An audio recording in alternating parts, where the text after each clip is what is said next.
It's a wrong concept that only if you go to a gym you'll be fit. You can do a lot of exercises being at home.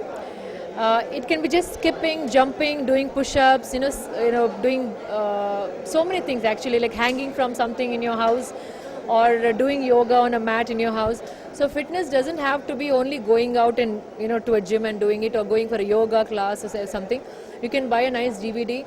You can do it yourself, and you can do everything yourself. Like instead of taking the elevator, you can go up the stairs.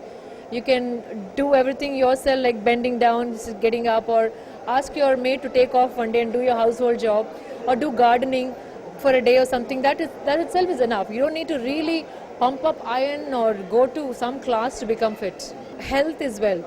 If you're not healthy, tomorrow you can't even go to your work. So simple things like carry one apple in your bag, carry something like tilka laddu, very nutritious, carry like maybe a milk, like a carton soya milk box or something, instead of eating at McDonald's or eating something trashy like food outside. You'd start carrying some grapes in your Ziploc bag, or apple, or some snack which is healthy. So you have to think in those terms, make few lifestyle changes, and even at the desk you keep stretching yourself, or keep like doing a lot of hand movements and all of that, to kind of keep your body active and not lethargic and sedentary. First of all, I think a lot of pollution, we breathe in pollution. The food we eat has a lot of pesticides, so we are eating a lot of pesticides, and a lot of food is processed food where we are adding nitrates and a lot more other chemicals.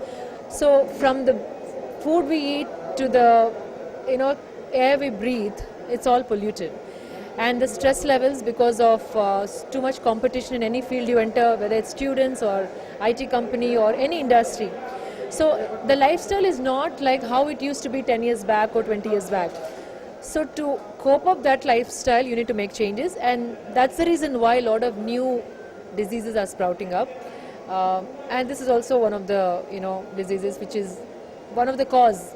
This is the cause for which this happens.